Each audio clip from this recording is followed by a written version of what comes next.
Cuba-Panama talks are pending over 6 Cuban detainees seeking asylum from the Bahamas. And coming up in sports news tonight, more action in women's basketball. The Bahamas Tonight starts now. Now in HD.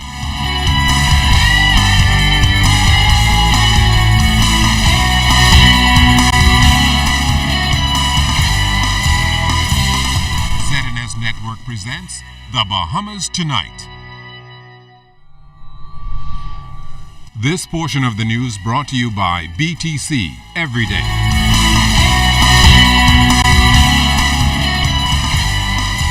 Good evening, everyone. I'm Keisha Adderley. Topping the news tonight, the government is continuing talks in its push to find refuge for 6 Cubans still stuck in the Bahamas, with a new round of talks with Panama and Cuba expected to begin in the coming weeks. Foreign Affairs Minister Fred Mitchell has been standing in the gap for the group, which he says is determined to be in a no man's land. And that's because the illegal migrants are not wanted in the U.S., where the minister says they had permanent residency. 2 of the 6 Cubans are in prison because they are considered security threats, but aren't eligible for asylum in this country, nor are they wanted back in their home country. Talks with Panama began months ago, but this process hit a snag after the Panamanian foreign minister was fired. The former minister has since been replaced, and the government is about to schedule a new round of discussions with Panama about accepting more detainees. But there are also foreign-related issues the minister plans to get to this coming week. First, we've scheduling another visit to Panama to speak to their foreign minister and to renew our efforts in that direction. Secondly, the cabinet has asked the Minister of National Security and myself to travel to Havana within a couple of weeks to meet with the Cuban government to discuss this issue and the migration issues, of course, and the question of fishing in the Bahamas, because there have been a number of poaching incidents in Bahamian waters to do with Cuban fishermen, and we want to see if we can understand what's happening with that and whether we can get the support of the Cuban government to stop it, just as we have been working with the government of the Dominican Republic on the same issue.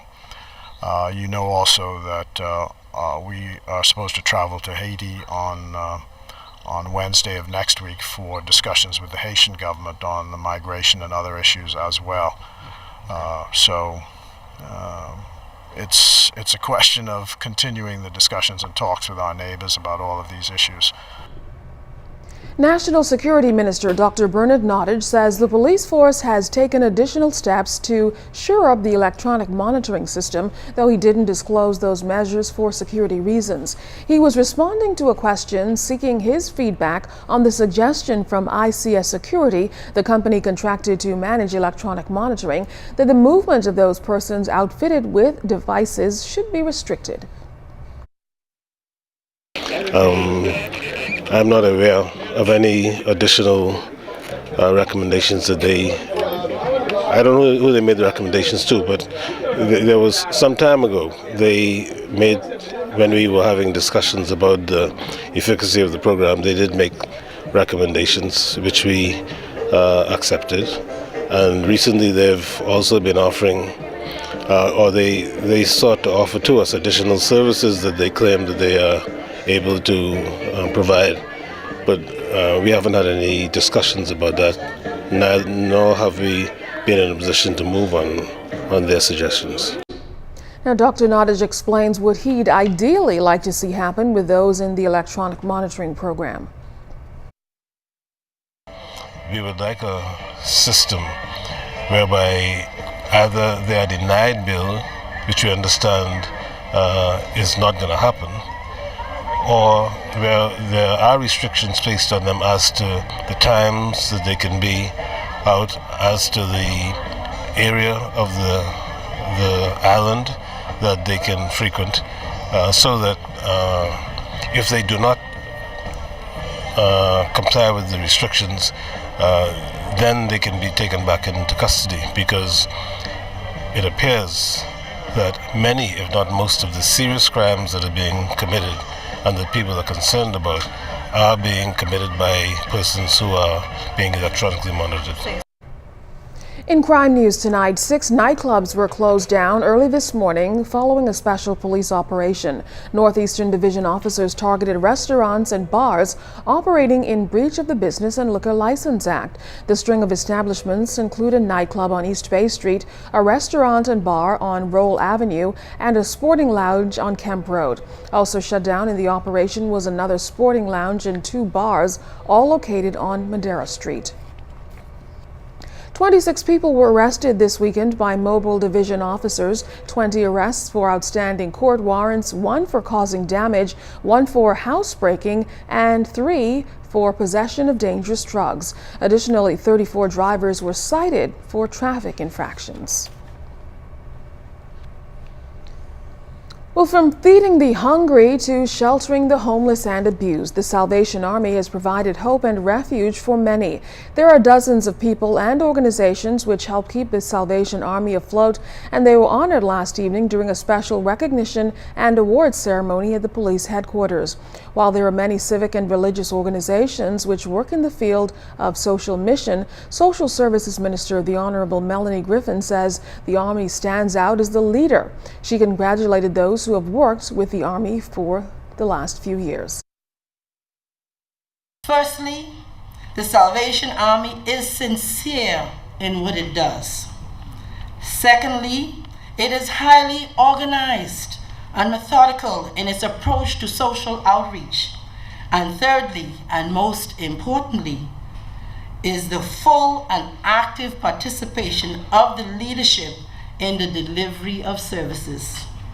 These, in my view, embody the core operational values of the Army and have contributed to its success. The Ministry of Social Services and Community Development, which I am privileged to lead, is pleased to have the Salvation Army as one of its major partners in assisting persons in need.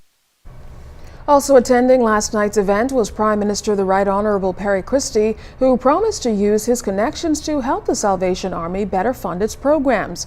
Currently, the government gives the Army $85,000 in stipends, $10,000 of which is earmarked for the School for the Blind. He also told those in attendance about a new venture for children with special needs.